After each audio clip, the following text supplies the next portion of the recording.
What's up guys, I'm Dave Klein and welcome back to my Dark Souls 3 lore series. Today we're going to discuss the effects of a fading flame as we take a glimpse into the world of demons and what may be if an Age of Dark truly hits. It's time to discuss the Old Demon King and the Chaos Flame.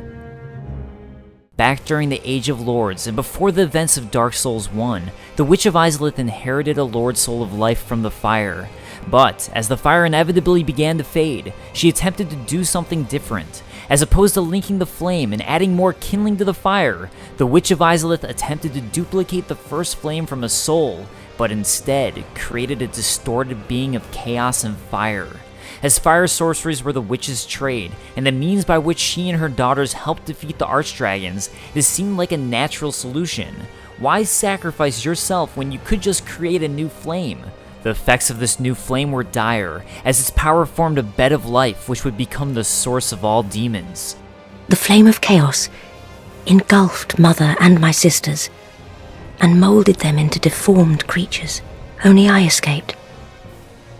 And now I am here, but my mother and sisters have been in anguish since.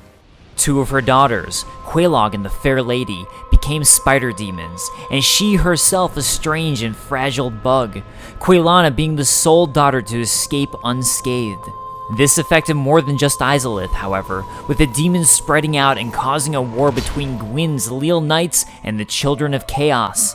Long ago, the Black Knights faced the Chaos Demons and were charred black, with their weapons being used to face Chaos Demons. And in the state of Dark Souls 1, it seems they were successful, with most demons confined to the Demon's Runes and Izalith, with only a few running rampant in the lands above. However, that's before the Chosen Undead is required to bring the souls of the former Mighty Lords to the Lord Vessel and extend the Age of Fire. I beseech you, free Mother and my sisters from the flame of chaos.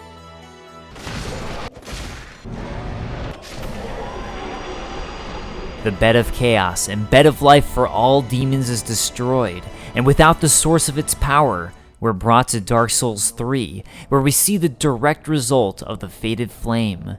Similar to a volcanic lava eruption, the lava of Izalith is cooling, and with it, both its lava and the living demons that were produced by it turning to stone, as their source of heat has subsided. Demons were born of Chaos Flame, but the flame has not survived, and the demons are a dying race. The first example of this we see is an Astraea demon, who now, lacking even a trace of flame, was once the gatekeeper of Lothric. Unlike the fiery and fleshy stray demons of Dark Souls 1, this stray demon is now almost stone, lumbering around continuing its duty. It's also interesting to note that the stray demons of Dark Souls 1 were also used as gatekeepers, with one guarding undead from escaping the Undead Asylum and another guarding Izalith itself. Along the Smouldering Lake of Dark Souls 3, we find the Remnants of Izalith, as this area is very likely what became of the Old Land and House of Demons. Piles and piles of stone demons can be found within their kingdom and above, with a sad old demon king watching his tattered kingdom. This demon musters the last of his might to fight off any invader of his realm, but fighting with him reveals just how weakened he is, as he cannot sustain his fiery state.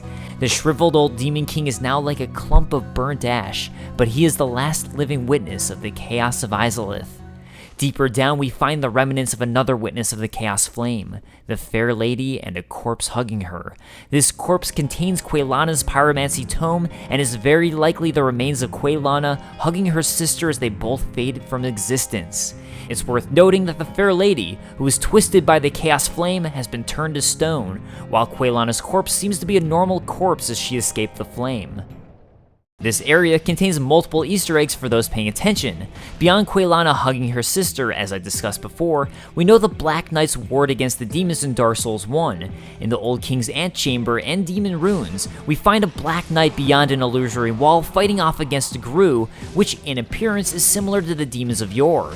We also find an Easter egg in the Old Demon King boss chamber. On top of a wall of the chamber, the remains of the Centipede demon from Dark Souls 1 can be found. Finally, another interesting point about the Smouldering Lake is in its resemblance to Dark Souls 1's Ash Lake. By looking at the two of them, you can see that they visibly resemble one another, with arch trees extending upwards and supporting the world above. And as extinguished fire creates ashes, You could even say the Smouldering Lake is an ash lake of its own. I don't believe that this is an accident, and I think that it thematically makes sense. In both instances, we find the depressing remains of a formerly glorious kingdom, and now both of these lands act as the support on which the newer world is built upon. It also brings about a calm without disparity, again, similar to the gray and bleak time of the Age of Ancients and World Without Disparity. Of course, this all relates to humans, and very likely all of the creatures connected with the First Flame.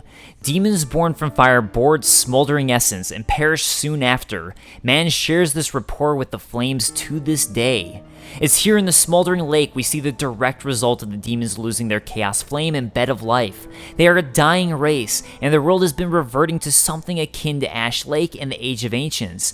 The main inhabitants of their land are Grus, who despite their appearance aren't actually chaos demons, but rather descendants of the acolytes of Farron Keep. In other words, their old kingdom is crawling with outsiders. What's also interesting, in my opinion, is an analogy we can draw not only to mankind of the game, but in real life. And there's absolutely no concrete evidence Miyazaki intended this analogy, there's simply my thoughts. We ourselves are linked to our own first flame, if you would, the sun. Without it, and without the fire of our world that creates our very land, we too would fade away. Thus, popular science fiction works oftentimes depict a fading world in which humans attempt to either duplicate their own flame by finding a new sun, or, well, kindle our own first flame in order to extend our own age, thus making these creatures and their fate that much more relatable. But that's just a theory. Sorry. Alright guys, that wraps up this Dark Souls 3 lore video. Recently I had a chance to make a cameo in Tale Foundry's video discussing story in video games, and in particular, Dark Souls. If you have an interest in storytelling in games, I highly recommend checking Tale Foundry's video out, as it's an incredibly well thought out discussion while focusing on Dark Souls in particular. And as always, if you enjoyed this video, make sure to check out my other Dark Souls 3 lore videos or catch up with my Dark Souls 1 lore series. And I'll see you guys next time. Peace. Please fund me not relinking the fire. At $10, you will have my personal heartfelt thanks. Shuei Yoshida, Sony Computer Entertainment's head of product development, concluded, "This is crap. This is an unbelievably bad game."